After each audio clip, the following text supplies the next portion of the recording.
everyone. Thank you all for being here. Thanks to those who are in the audience. And just to let you know, we do have a audience Q&A. So if you have questions as the conversation proceeds, please feel free to drop them into the chat, and we will save the last 15 minutes of our conversation today for your questions.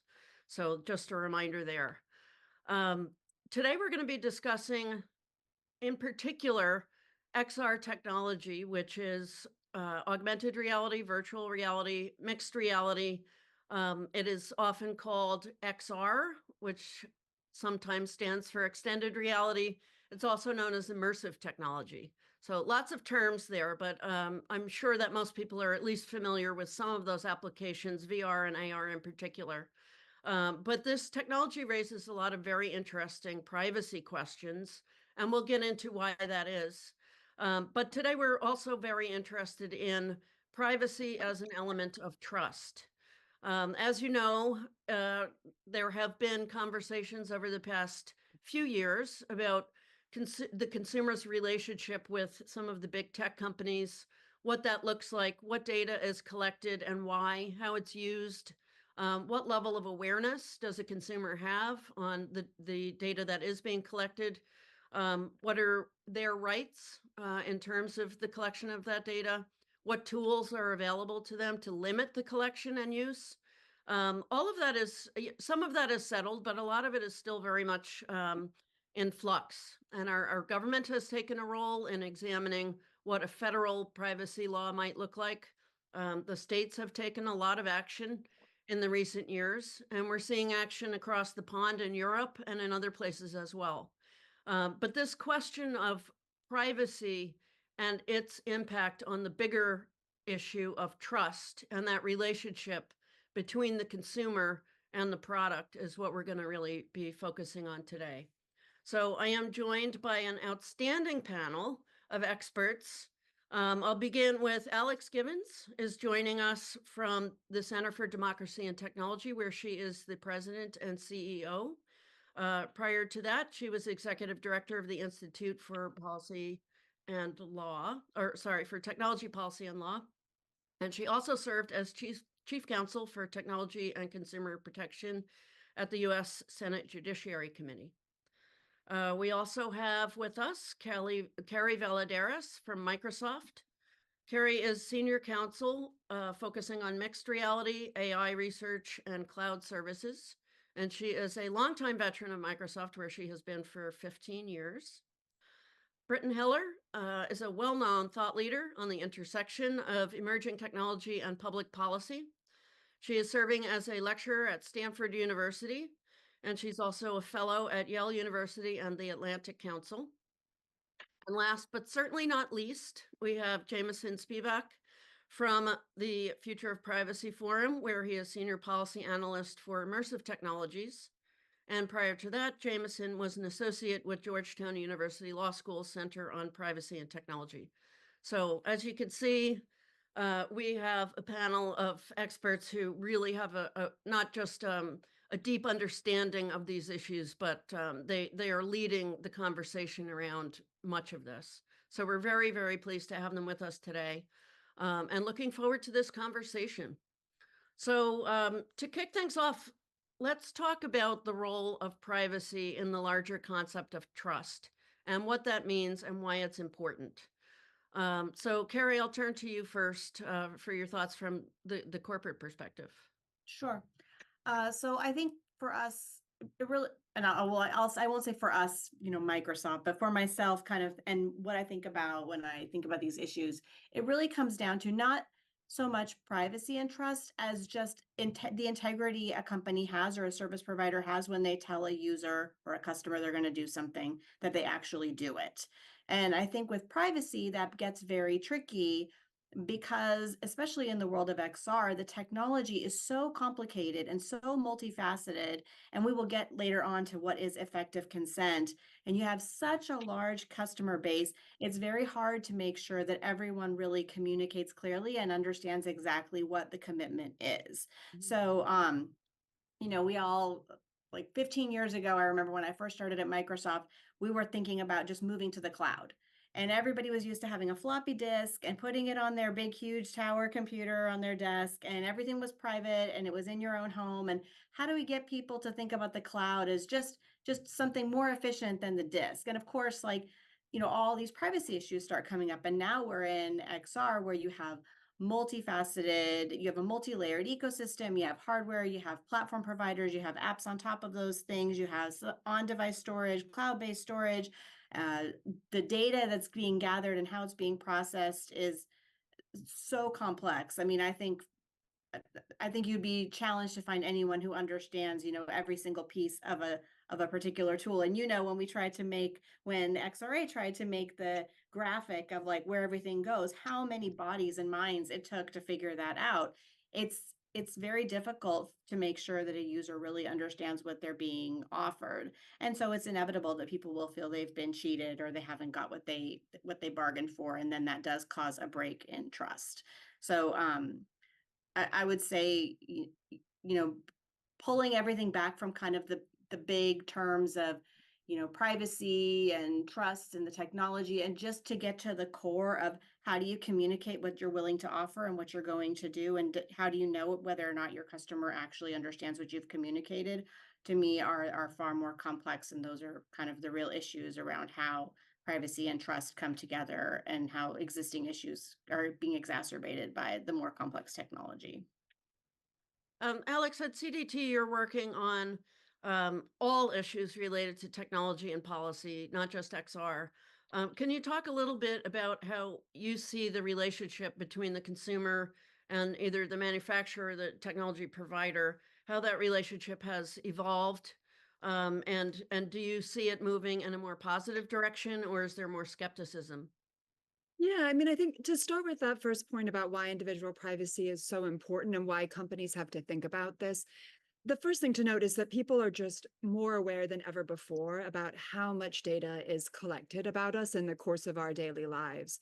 And knowing that it impacts not only the freedom and dignity with which you access information, how you engage with the world, how you move through the world at any given time, but also now data is used to make inferences about people in ways that can significantly impact their access to opportunity. And that's everything from the ads you see, the prices you may be offered, to even questions like how people are screened and evaluated for loans or a job or access to different economic opportunities.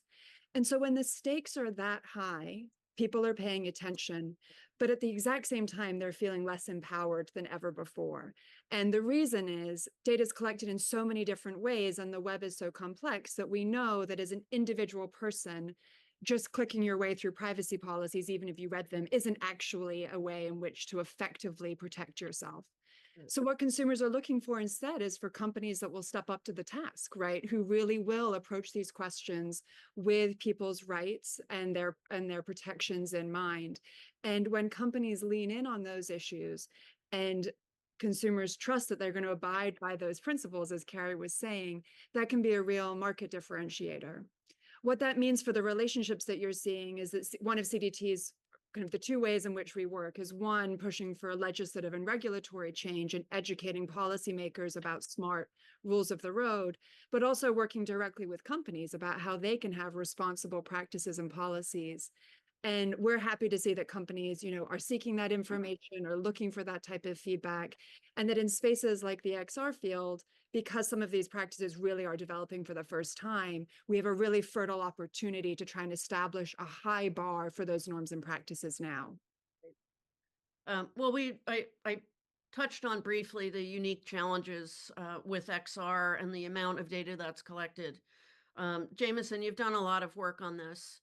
Can you talk a little bit about what are the most critical elements of privacy when it comes to XR and how that might impact a consumer's perception of what their relationship is like with these providers? Yeah, absolutely. So most of the core foundational principles of privacy protection that we recognize today, not just in XR, but really across the board, stem from the fair information practice principles, or the fair information practices as they were originally known, which stretch back decades. So this includes things like transparency and user choice, which as Alex mentioned, are not the end all be all, but are critical. So people should be informed about what data is collected, how this data is used, who it's being shared with, and what that person is or what that entity is doing with it. But it also includes other things such as individual rights. So people should have the ability to access, correct, delete, or port data about them. But it's also things like data minimization. So only collecting data that is necessary for specified purposes. Similarly, purpose specification and limitation. So limiting data to collection and use to only what is stated to the user. And then securing that data as well. So data security and integrity, ensuring that it's kept secure. And so those, I think, are some of the key critical elements, not just for XR, but really across the technology ecosystem. And Brittan, coming over to you, you've done a lot of thinking and writing and speaking about what impact technology has on human rights and what that relationship looks like. I know there are groups out there looking specifically at the ethics implications of XR. But can you, in helping us to frame this discussion, can you talk a little bit about what human rights means in this context and how that might dictate how we move forward? Sure. When I think about human rights and how they intersect with immersive technology, it boils down to one word: consent. So if you're a company who's trying to develop a human rights forward policy around your immersive media or your new hardware, or how AI and new forms of new hardware like XR are going to work together, looking at consent is the best introduction to do that. And like the other panelists have talked about, we are at a point in this ecosystem where it's very clear that emerging technologies work as a constellation. And so by focusing on one aspect of it, like AI or like XR individually, you risk losing the larger picture if you don't incorporate them all together and figure out how they're going to work in concert. When you think about human rights, though, and how and the role that they play in this constellation, you want to think about privacy as just one aspect of it. So because XR is a really visceral medium, because it has these unique impacts on our bodies and on our minds, aspects from physical security, from parts of the web like online harassment, but also parts of sort of protections like domestic violence or physical harassment also need to be accommodated when you're trying to conceptualize how the protections we have to ensure our human dignity, the type of protections we have to protect minority populations and individuals at risk, transfer into this new type of computing that at its best takes technology from a screen and puts it into our real lives. Yeah, you talk about a visceral experience, and that's, I think, one of the great benefits of immersive technology, but it also does present very important challenges that are distinct potentially from two-dimensional interaction. Jameson, if I can come back to you, you've done a lot of work also on sort of breaking down the various elements of XR technology. You put out a fantastic graphic, or FPF did. I'm sure you had a lot to do with that. Looking at the different inputs, the different data that's collected and how it's used. Can you help our audience understand a bit more the unique challenges with respect to AR, VR, and MR, and how they, what's a thread running through them, and how are those different applications unique? Yeah, so I want to emphasize actually kind of the shared privacy concerns. I think that you're absolutely right that virtual reality versus augmented reality versus mixed reality do share some unique concerns, but they're really overlapping. So one example of how they might be a little bit different between augmented reality and mixed reality versus virtual reality is that bystander privacy. So the idea that data is being collected about not the user of an XR technology, but someone else that just happens to be near the user. That is a concern for all of XR, but it's really particularly salient for augmented reality and mixed reality because of the depth of data that's involved and the ability to collect data on and analyze other people in real time. So you can imagine, for example, someone with AR-enabled smart glasses using live face recognition on people at a party or in public. And so that's a concern that applies to all of XR, but I think that particularly for augmented reality and mixed reality, it is particularly salient. Before you move on to VR, can I interject? Sorry. Yeah. But how is that different from our current environment with smartphones? So everybody's got a camera with them all the time. Sometimes you're aware you're being filmed or a picture's being taken, but probably most of the time we're not. So how is this concern different? You mentioned, for example, facial recognition technology.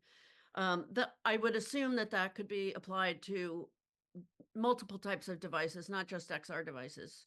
So are these concerns more salient when it comes to XR in certain ways, or is this a cross-cutting concern with technology in 2024? Yeah, it's a great point. And I think that there are a lot of ways in which privacy and data protection challenges, the concerns that we raise in XR already do exist. But I think that XR in some cases might intensify or exacerbate them. So we already have consumer tech that collects location data or spatial data or body-based data or behavioral data. But XR, I think, collects more of this data and it aggregates this data. And then going back to what Alex said about inferences, it potentially allows for greater insight or inferences about people's interests or characteristics or behaviors or preferences. And therefore raises maybe more privacy questions than some of our existing technologies. Okay. I think there are also maybe some genuinely new types of data or uses of data that we haven't really seen before. So one thing that's received a lot of attention is eye tracking. So the ability to follow how an individual's eyes moves in response to content, which can reveal very personal, even sensitive information about how the individual is reacting to any given piece of content.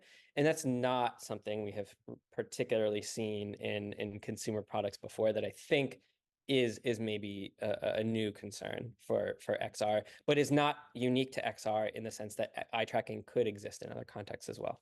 Okay.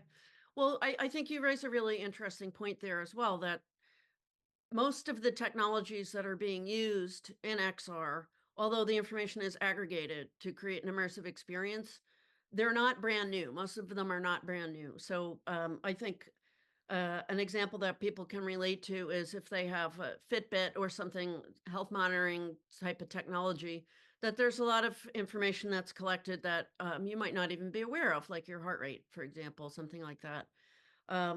Alex, you deal with all of this and across the board, and certainly from a legal perspective. What are your thoughts about current legal regimes versus XR technology? Given this idea that these technologies or this data collection exists in other contexts, on other types of devices, do we need new legal regimes when they are aggregated, or are the existing regulations sufficient?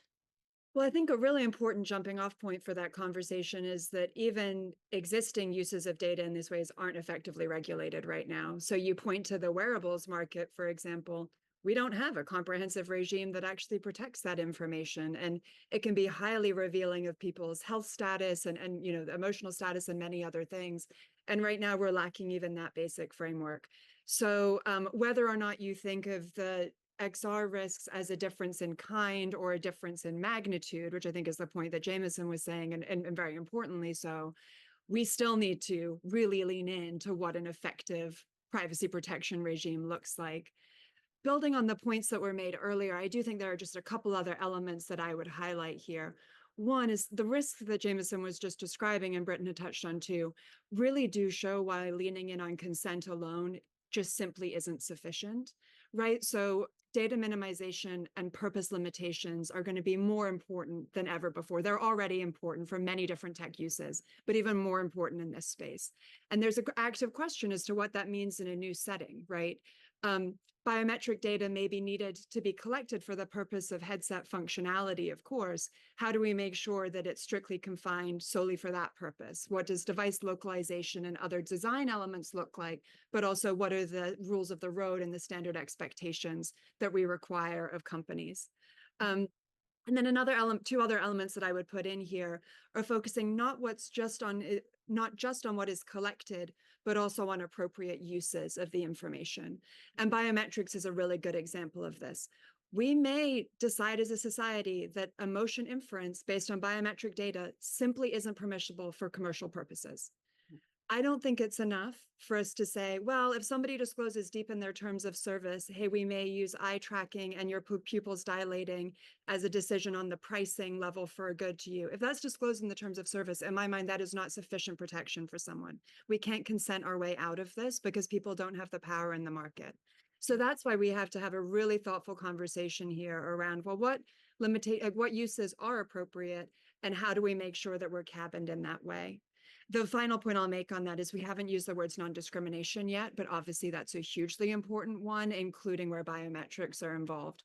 And that's one where it doesn't work, again, just to focus on consent. It doesn't work just to think about what data is collected. You also have to think about limitations on use to make sure that people are abiding by non-discrimination as a fundamental principle when they're designing and using these tools. And Joan, I'm can I jump in real quick? yes, please. I love this conversation, except for I do think that we can focus strictly on consent, but I think we have to think about the fact that sometimes, just as you said, Alex, a user just doesn't have enough power to truly have the option to consent. And so I think the consent regime is still the primary regime, but we have to acknowledge, and maybe the AI Act and kind of the you can never do these things with AI that's come out in Europe is a good guideline. It sounds like similar to what you're alluding to. There are just some things that we don't think a user will ever really have enough market power to consent to. I also really like the idea of layered consent, right? Of giving users choices so that it's not an all or nothing. Either you want my service and you give me all of this data, and this gets to the data minimization that Jameson is talking about. There are some things that have to be offered up in order for a service or a product to work. But there are other things that could be offered up to make it better or to make it cheaper or, all of it. And I think there is a world where users really should have access to that. And the question of whether or not we can communicate what's expected and what that means effectively is another one. And it's interesting. And maybe the immersive and the communicative nature of XR gives us more options actually to effectively communicate the implications of consent. But I do think it all really comes down to consent, but it's important that we acknowledge there's always going to be an imbalance in market power. And so there might be some things that just could never really effectively be consented to. Brittan, did you want to Carrie, jump in? Yeah. I did.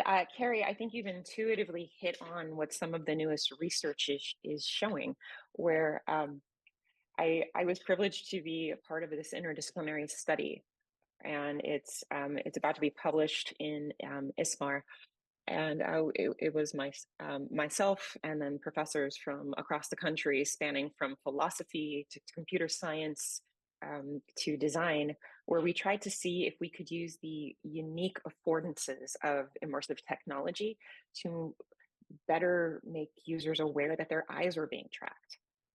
So trying to show them why this is different than your flat screen internet and educate them better on how it works. And we wanted to see whether or not we could make this visceral notice something that users wanted to see how users would respond to it. And the initial results came back not only that users responded positively to it, but that they actively enjoyed it. They liked being given more information. They liked understanding how these systems work.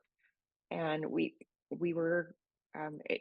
designed the interfaces in ways that you could only do in immersive technology that really wouldn't be possible on a flat screen internet device.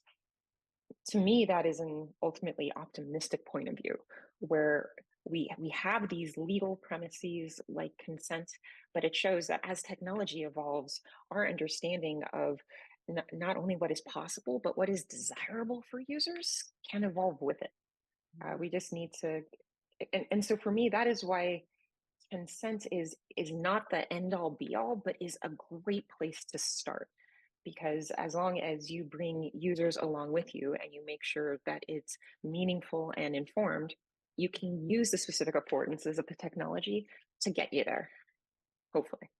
I do think there are important, so I hear that and I agree on the opportunities. I do think there are important things that need to be implemented to make up for the market imbalance, right? And kind of the fact that not all notice do take that optimistic format that Brittan's describing now. Often it is just the endless scroll of a privacy notice. And so how do we get past that?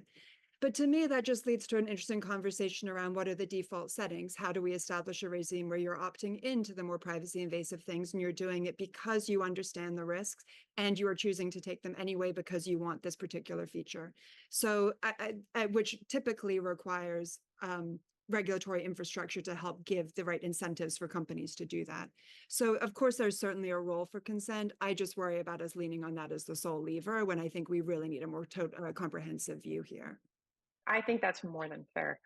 The study also looked at toggling on and off and what the defaults were, and so the users seem to prefer having the most intense level of protections as the default, and then being able to turn them off themselves. But I think you're definitely right there.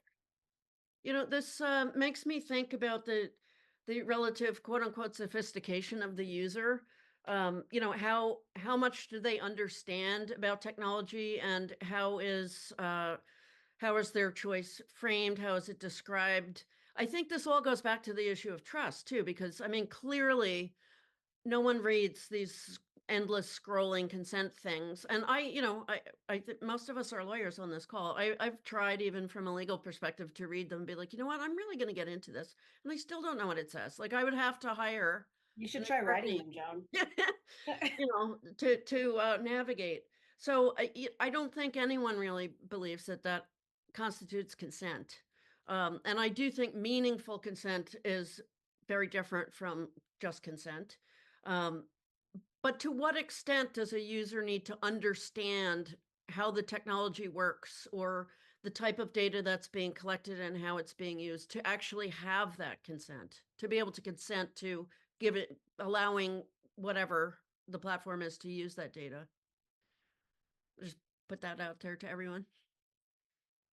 I mean, I can say, so I support both consumer and enterprise products, and the conversation around what gets communicated and what the toggles are and default on and default off, it's very different for a consumer product than for an enterprise product, because we expect our enterprise customers, in particular IT admins, to have a level of sophistication and responsibility where they kind of understand what the product is, what they're getting, at least they read through the materials.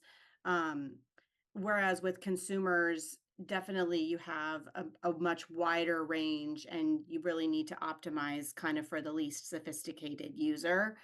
So, I'm sorry, Joan, I don't actually remember what the specific question was, but as far as kind of, as far, that was a nice shake.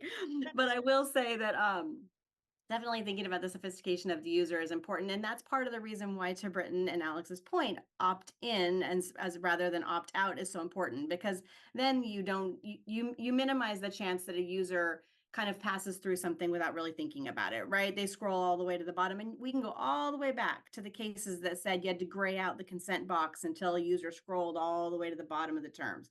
Because, I mean, my clients tell me all the time, like, people don't want interruption before they get to their service. They just want to go. And so they're scrolling, they're clicking, whatever they have to do to get there. And I mean, consent is just contract law, right? If you agree to a contract without reading it, I guess at some point, you're on the hook for it. But whether or not you've actually consented and whether or not there's trust, and you can talk about that from a regulatory perspective, like Alex is raising, or you can talk about it from just an ethical perspective. I think there might be some conversation about that coming up later. And then there's even just brand integrity, right? As a corporation with products, why would we want to put a product out there where users feel they've been tricked? And even if they haven't, even if they scrolled through and it was all there for them to see, if you know that the likelihood is your customer isn't going to look at it, it doesn't really work to just throw your hands in the air and say like, oh yeah, sorry customer, I guess you should have tried harder. That's not a great way to build customer trust and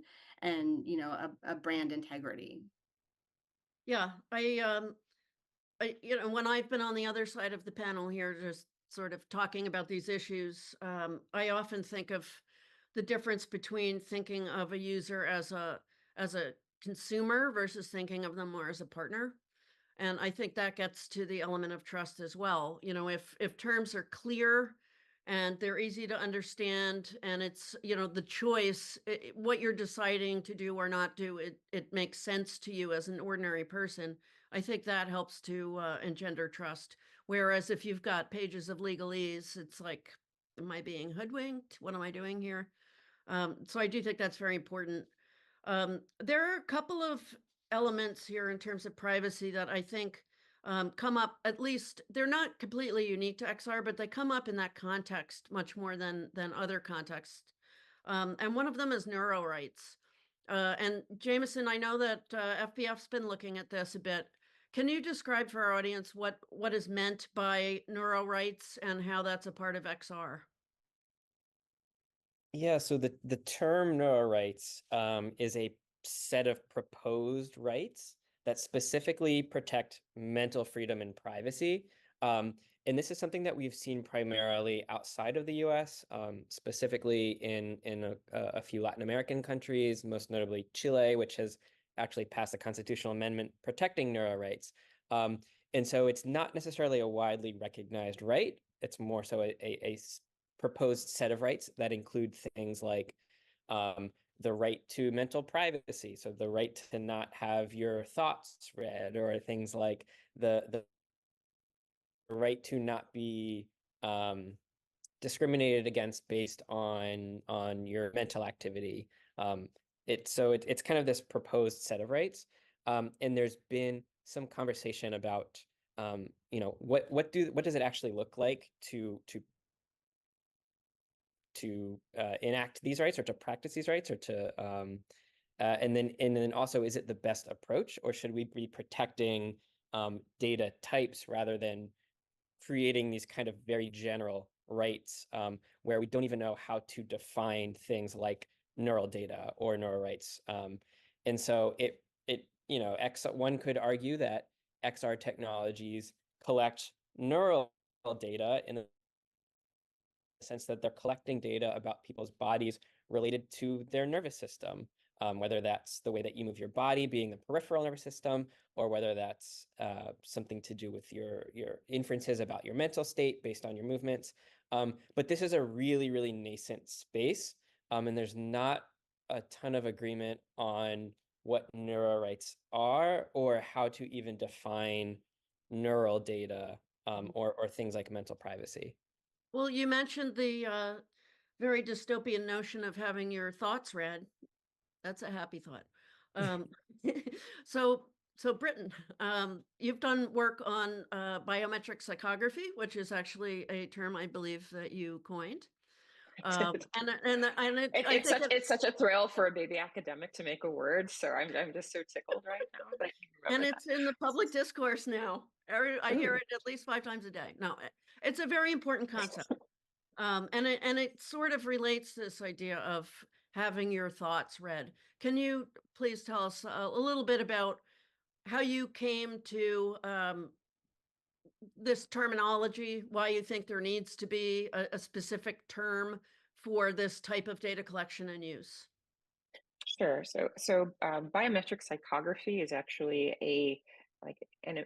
it's two concepts from two different disciplines brought together. So biometric is a legal concept. It's definitions of data that is predicated on measurements from your body. So I think if I were doing it again a couple of years out now, I would look more to what Jameson and FPF calls body-based data, because biometric data is like a state-based regime in the United States, and there isn't really like there's not consistency across the country or across the world. But pairing that kind of measured body-based data with psychography, which is a term from advertising, where it's a profile of your likes, your dislikes, and your preferences. When you think about biometric psychography, it is the risk from having this this really intimate data that you get from eye tracking and other type of sensors in VR. The risk that could be used to create a profile about yourself akin to social media, where it is then used to sell you items or persuade you. And so that's kind of how, when I started writing about it, I was creating a human rights-based framework for immersive technology as part of an AI and tech fellowship that I did at Harvard, and really trying to think about what privacy law would look like when it interfaced with these new technologies. Going back to it, what the conversation that has touched on before, I think it's right to assume that the type of data we get from these devices is unique, because the data flows from XR contain both our reaction to stimuli and the stimuli itself. And that is a distinguishing factor from other type of hardware-based data. And because the immersive industry really has been struggling to get a foothold on a really sorry, I'm a little jet lagged, so I'm kind of grabbing at words right now. The immersive industry has been struggling to find a really sustainable business model. One of the things that people have initially been drawn towards is advertising. I ended up thinking that it would really feel violative if people were to start sending me targeted advertising based on my eye tracking based data or on my involuntary bodily reactions, which I could not control. That to me was a unique human rights related risk that came from immersive technology, and why I started writing about it and thought it needed to be defined individually as a really distinctive harm as apart from other privacy-based violations. Mm-hmm. Well, I guess, yeah, none of these well, not none of them. A lot of these concerns are not entirely new. And, we've had an advertising industry that has been focused on persuading people and helping, shaping their opinions on products to buy and how to think about things for as long as there have been people, I guess, trying to persuade others. But this is more invasive, I guess, if it's collecting information that you might not even be aware of. And the immersive hardware is so powerful. This is the most powerful tool we've ever developed for education and persuasion. So if something feels like an interaction between two people in the same room, it is a very different than seeing a pop-up on your screen. And kind of in addition to the power of this technology, people, I don't think people really have thought enough about how advertising would work in an immersive context. It's really not product placement, it's placement in the product. So immersive advertising is really experiential. It doesn't look or act the same way. It's kind of a mixture of cinema and gaming and sports, which is very, very different than the type of advertising we're used to getting online. Mm-hmm.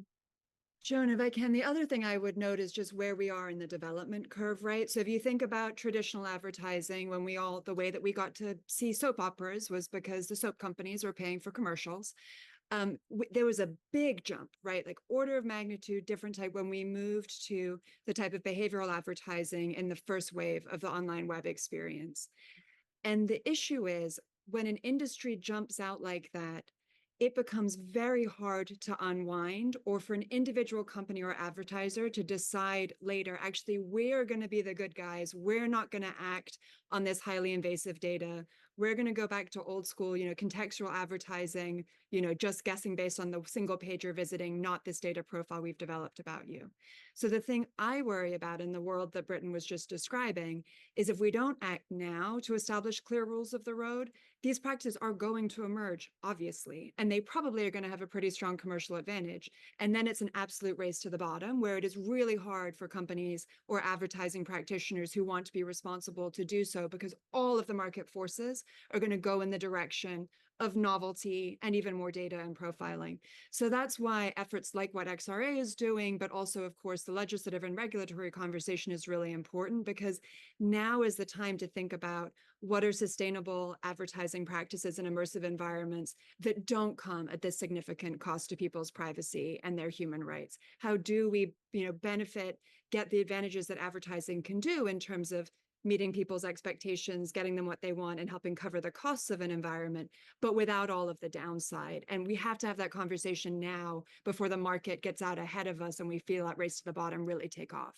Right, because no company's going to want to put themselves at a disadvantage, even though they might ethically feel like they're doing the right thing. That's probably just not realistic. I don't know, Joan. Actually, I do think getting back to the point of where trust can be a correct competitive differentiator, we shouldn't assume that, the race to the bottom is, well, it will happen, but whether or not everyone will participate in it is another question. But I also think, like, your initial point, which is, is this new? Do we really need new legislation? Are the scenarios here new? I think even if it's not entirely new, the powerfulness of the tools, the amount of data that can be gathered, and what can be done with the data is so much greater in both quantity and magnitude, and not both, three things, and potential impact. The abuse scenarios are so much greater that I think it merits, at a minimum, looking at the existing legislation and regulation that we have, because a lot of that regulation has baked into it mitigation measures that at some point somebody thought were enough to address the risks that were presented by whatever the data gathering and data use scenarios were. It's probably not, it's pretty unlikely that those mitigation measures are still sufficient, right? So I think, like, if anything, maybe we do have the right framework. Maybe, maybe consent and communication and, all of those things are still the right framework, but are, given how technology has so far outpaced regulation, is the regulation still sufficient? Are the risks still the same? No, we all know that. There are new risks now. Are the mitigation measures still sufficient? Probably not. Some of them are. And even kind of thinking about how we reframe this consent conversation was great. And we've had it so many times, right? Does consent mean pop-up terms, or does consent mean, the big broad thing that we all learned in Contracts 101, where some things you just can't even consent to because, market power is so skewed, or you can't have an all or nothing, or it's not realistic to assume someone has true knowing consent. Like these are the conversations I think we need to have, whether or not the framework has changed. The sheer amount of data going into the framework and the abuse vectors are totally different. This makes me think about the concept of responsibility. And Carrie, I'd actually like to stay with you for a minute. There are many players in this scenario. You've got the government. What's their responsibility for enacting law that mandates certain restrictions on data collection and use? The tech companies, they can do what they want. They can rein themselves in. They don't need to have the government tell them that. And then the user, I think, has some level of responsibility to at least sort of be aware of what's going on with data collection and maybe why that data is necessary to enable the experience. How do you see that balance? What do you think companies are doing enough now? Do you think they need to be doing more? And sort of where do each of these parties fit into this concept? Well, I'm going to start with the easiest one, which is the user. I think that users do have responsibility for their own decisions, but only insofar as, they are given true data upon which to base their decisions. And if the information is presented in such a data dump of like 6 pages of highly technological jargon, it's not realistic to expect someone to truly understand that, and it's hard to say that they're responsible for the decisions they've made. So I think that one thing tech companies can do is think about educational efforts, how to spread information about what is really happening, about how the technology works, whether that's through nonprofits or supporting nonprofits, or some of the more kind of ingenious uses of XR technology that Brittan was talking about. So that's one thing. I also think it's not, it's a mistake to think about individual tech companies and not think about all of the tech companies and the layers working together. So most scenarios involve a layer of products, right? So you've got the hardware, you've got a platform, an operating system, then you've got other platforms upon which the apps sit. And it's very easy to say like, oh no, that's the developer's responsibility. Oh no, we can't do that because the hardware doesn't support it.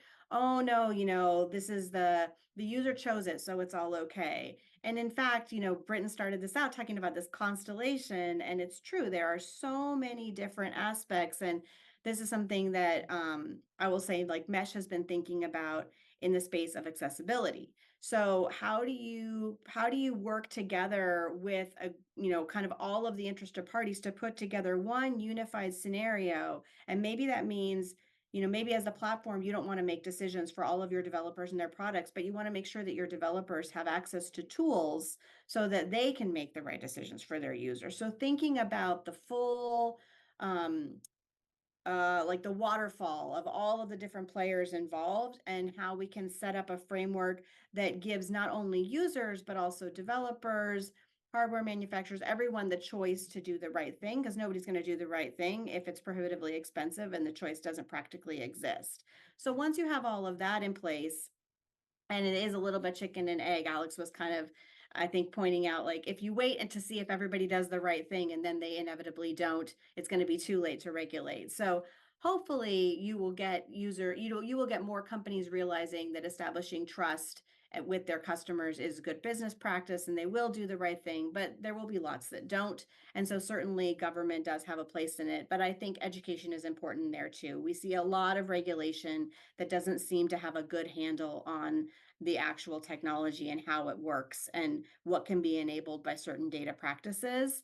And whether or not it's the industry's responsibility to educate regulators or not is, I think, irrelevant and moot, because whoever can provide the education and whoever's best interest it's in probably should be doing it. So that's kind of how I would say those 3 groups play out.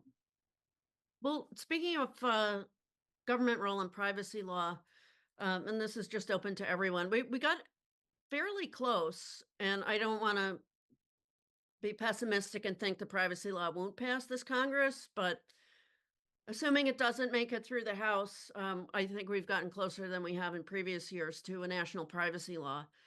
Does anyone have thoughts on if that law is sufficient? Do you think it's a good starting point? Do you think it's comprehensive enough? And what do you think the chances are of the federal government actually coalescing around something versus the patchwork continuing to expand? I'll take the bait on this. So I will not be commenting on whether I think comprehensive federal privacy legislation will pass this year or in the future. I don't make predictions like that. I've been burned too many times to do that. Lost too much money on your bets? Well, neither confirm nor deny.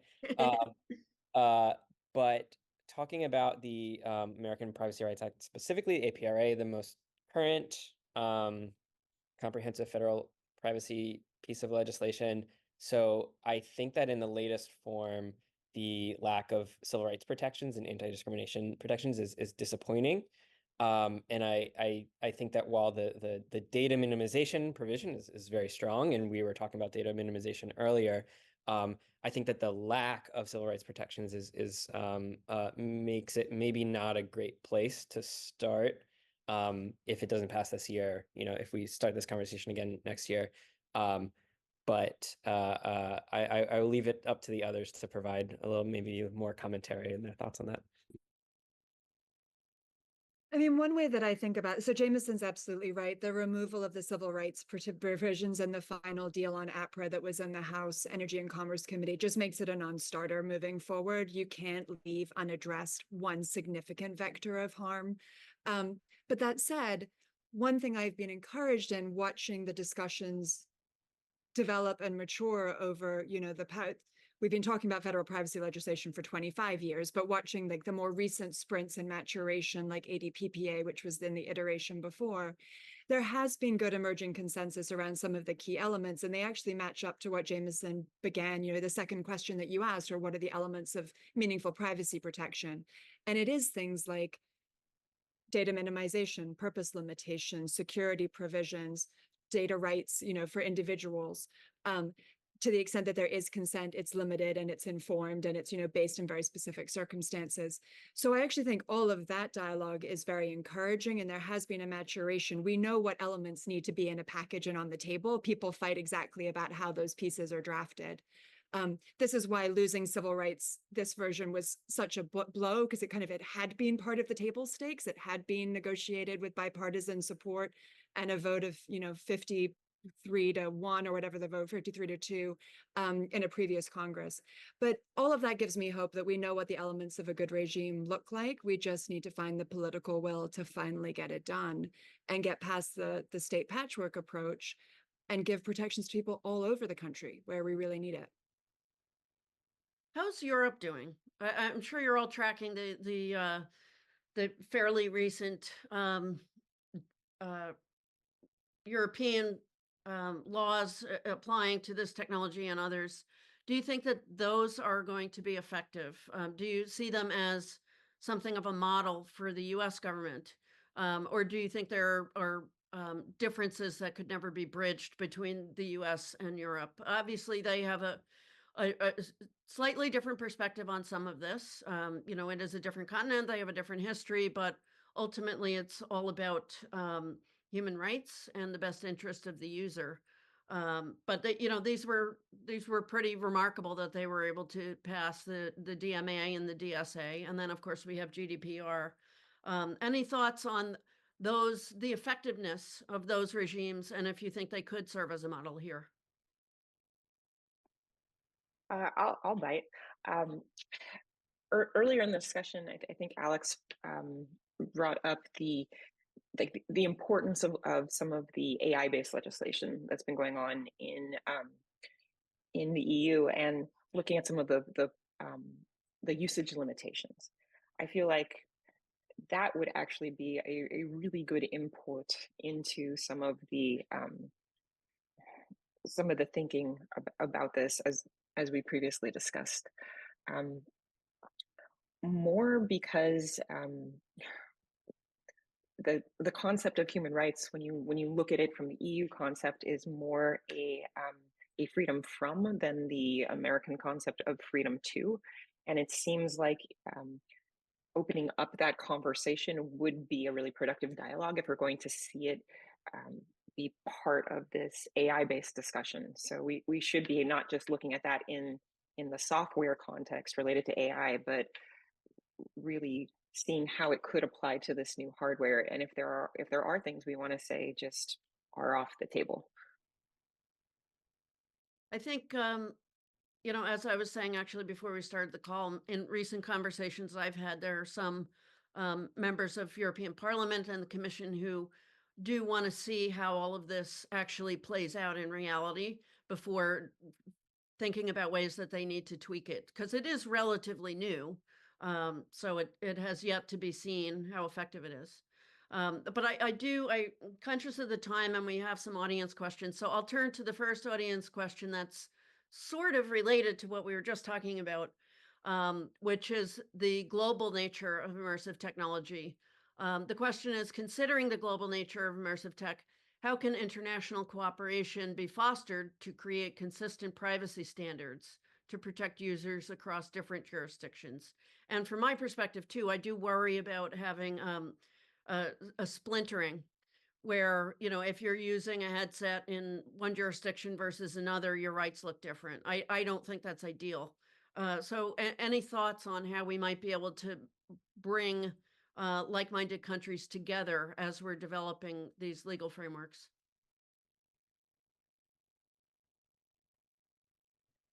One kind of wacky idea, hopefully it's not so wacky, is looking at some of the like the infrastructure that we need across the world to encourage the adoption and smooth functioning of these technologies.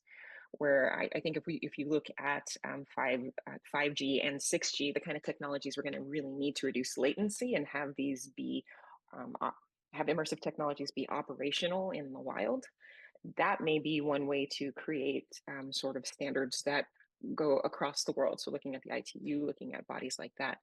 I think you can also look at some of the interest areas that are emerging with some of the like the intergovernmental organizations around immersive technology. I authored a report that should be out hopefully any day now from the UN about looking at the role of immersive technologies in technologically facilitated gender-based violence. And so when the UN is interested in an issue and how that intersects sort of transnational human rights, that could be another intersection point for trying to at least open the conversation, perhaps eventually get to consensus around what the social and technical standards around these should be. One last idea that hopefully isn't too wacky is looking at organizations like the Metaverse Standards Forum and places that are trying to standardize the technical formats that we're going to need to cross jurisdiction with user-generated content, with other type of immersive platforms. That may be an intersection point to try to get a standardization that looks equitable, fair, and global. Yeah, IEEE has been doing some good work too, especially around XR and ethics. So yeah, there are several international fora, I think, that are looking at these questions. So hopefully we can at least find some consensus. Wow, this went fast. All right, I'm going to get to one additional question from the audience because I think it's a provocative one. And I mean that in a good sense. How can data minimization requirements apply to XR tech that's increasingly AI powered? So I'm happy to jump in on this one. The intersection of data minimization and AI, I think, is actually one of the hardest issues in the privacy trade right now. What on earth does data minimization mean when, in theory, companies can put forward a justification that they need as much information as possible to be able to train their models to deliver the service that the consumer is expecting? That said, I think, number one, there is really important work being done around how you train AI models in a more data minimization framework. So limitations on what goes in, what types of progress kind of happens in parsing the data, culling data, et cetera. But the other piece is, this is why we don't just talk about user consent. We can't just talk about data minimization. This is why usage limitations come in as the important backstop on the end. So even if we can't control all of the inputs coming in, and there's some legitimate reasons why data is needed for training purposes, that's when you buttress a regime with usage controls as well to add another layer of protection for people. And in this space, it's going to be another really essential part of the puzzle. Yeah, I think that's a really good point. We tend to, or at least I do, tend to focus on specific aspects of this, but there really are so many and they impact one another. So we really do need to broaden the scope of how we're thinking about this. Well, we have like 30 seconds left. So I was going to ask everyone for their concluding thoughts, but I'm afraid that the webinar is going to like shut us down. So I will thank all of you so much for joining us today. Many more conversations to come. Although we've been talking about XR and privacy for a while, we're not at the end of the road yet. So I hope to be able to reconvene this group and continue conversations with all of you as we work towards a very positive future with XR technology. So thank you again for your time, and thank you to our audience for watching today.